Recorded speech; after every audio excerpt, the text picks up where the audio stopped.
Hey guys, it's Lizzie, and this is going to be the day 1 update to the Kinetic Fusillade Totem's Ascendant character. Now, to no one's surprise, Kinetic Fusillade absolutely broke the league in terms of damage, in terms of progression to the campaign. I think you can slap this on any class or ascendancy, doesn't matter what, and it's just going to cruise through the campaign because it just dish out tons of damage with a little bit of flat damage on your gear. And yeah, that's just how the skill work. So yeah, for the Scion, we swap out to Kinetic Fusillade Totems at level 12. And we had a pretty smooth campaign without much issues. Maybe a little bit harder before swapping, maybe at Brutus. But yeah, otherwise I've been over level in the campaign because Kinetic Fusillade Totems, we just shield charge through everything and the totems just kill everything. So yeah, campaign was a breeze. There was tons of issues with desync.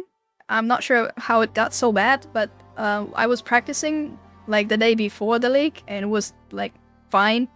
And then on the day league start, like we have disconnection issues with MTX, and then the desync was really bad. So I got rubber banned like a few room, and most of my death in the campaign has been kind of like due to the desync, and obviously it doesn't really get better in maps.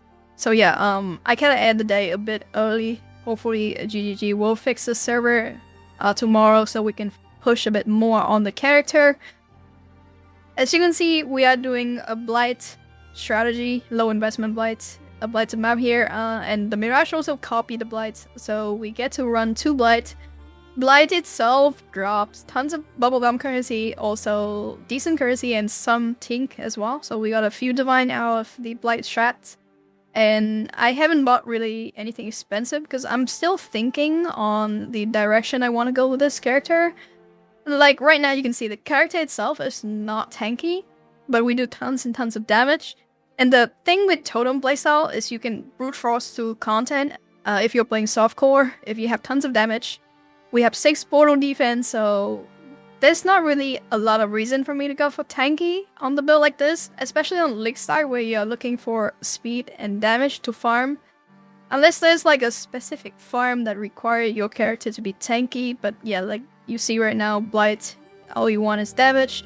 And it's also a lot cheaper to push for damage on this character than to push for tankiness, because yeah, Aegis Aurora is like 6th diff right now, and I assume a lot of people would want that, but yeah, for me, I feel like pushing ES evasion, going for suppressions, just to have a little bit higher max hits. But other than that, you know, play totems. If you die, you come back, you put out totems, and you position behind the totems, and totems would kill everything. So I just don't see the reason to do that yet. And I also want to quickly touch on how this character play in map. Quite comfy. You put out totems and you just shield charge through the packs.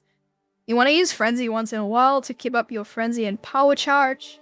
And then you cast Arcanius Brand on the boss. The Arcanius Brand is gonna cast Hydrosphere and also Conductivity. I have Sniper Mark, and then we also self-cast Tornado as well for the Kinetic Fusillade to chain to.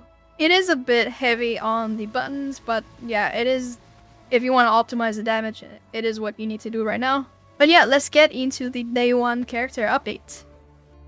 Alright, so I just want to quickly show the character. Playtime is 13 hours, 43 minutes, and death time is about 53 times. Honestly, not bad, not bad.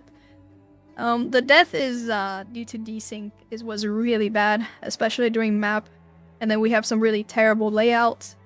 Realistically speaking, this character is about like 10 hours to 11 hours, I would say. You know, I was AFKing a little bit.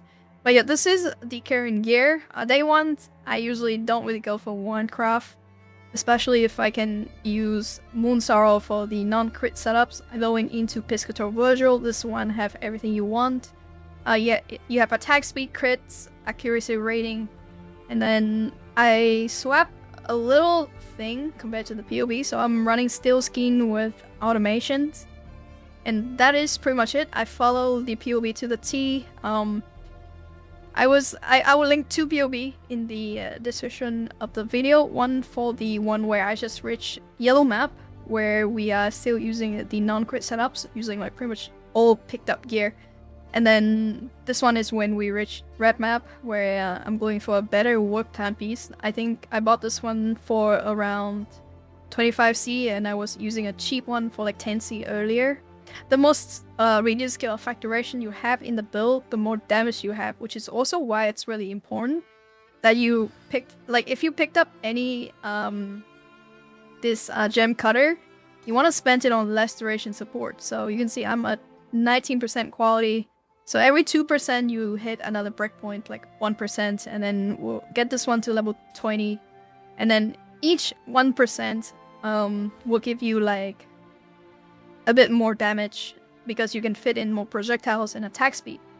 The reason why I can't remove the rare tenure, because if I remove this, that means I have 24% increase attack speed, because yeah, reduce and increase to cast speed apply to attack speed, which would break the breakpoints of the Kinetic Fusillade. So I still have to use this until I figure out a way for me to optimize my attack speed. Ideally before, we could remove Totemic Zeal here, but right now I feel like with increased totem placement speed, with the buff to totems, this is almost mandatory, and we'll also get a bit more over here as well from these two small nodes. So yeah, we'll have to get rid of some attack speed somewhere else on gear, and yeah, we'll figure it out. I think what I can do is probably get a like less increased cast speed, so like we can get like lower one with like 10% or 11% increased cast speed, and that would probably fix it once we get a bit more less durations into the setups. But other than that, yeah, this is my gear. Nothing too special. I'm on a 5 link, and I'm at 2.5. Or like, if I configure it probably with Tornado, probably 3 to 4 mil DPS, which is very respectable for a character on day 1 setup. And you can kind of see here, I'm not really going for any sort of defensive layer yet.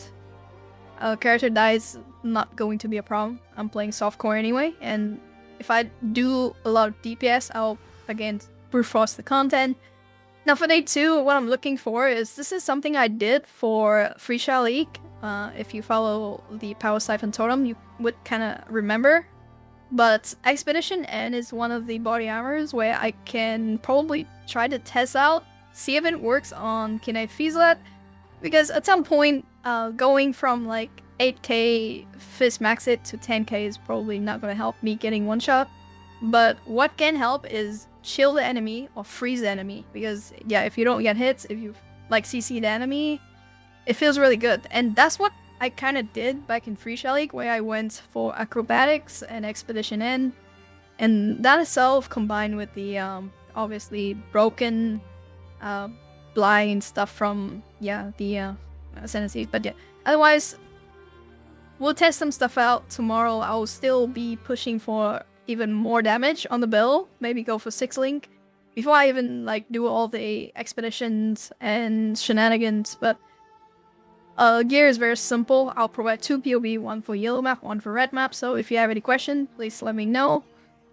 Just quickly show you my atlas as well. This is exactly what I was talking about. We beeline straight to Unwavering Visions and then go for all the shape notes from map. It takes around like tier 1 to 4 to get all these 19 point to path all the way here. So there's no reason to pick up these nodes early, because yeah, T1 to 4 is like almost free. So we just like path here and then grab all the shape notes and we go for Blight. And you kind of save 1 point here, so 12% chance. We block 2 of these, so for 4% chance to contain extra other content, and we have 8% natural spawn, so yeah, you save like 1 point here, no big deal. Tomorrow I'll probably look into Destructive Blade as well, because that's something I like to do, and Mirage can actually copy the boss, but I'm not sure if it's gonna copy the Maven Destructive Blade thing, but yeah, it'll be something I want to test out. Maybe someone already tested out, but yeah. I was doing a map on Mirage, it copied the boss, and then the boss actually give credits in the Mirage, and then I go out and then I kill the boss in the normal map, and obviously it doesn't get credits, but yeah, it's like some sort of like a copy one-to-one event. So hopefully it will copy the Destructor play as well, so that's something fun to test out. Other than that, yeah, I think that is the character. Oh, and one more thing, because I can't use the Alec Glove right now, I still have to use Arcanist brand with Hydrosphere to apply lightning exposure, but eventually I'll get rid of that with a red glove that can apply lightning exposure on hits, and also intimidations for like tons of extra damage as well. And then one less button to press, because we will be able to put Tornado inside the Arcanist brand link. But that is going to be it for this video. Thank you so much for watching, guys, and I'll see you guys tomorrow.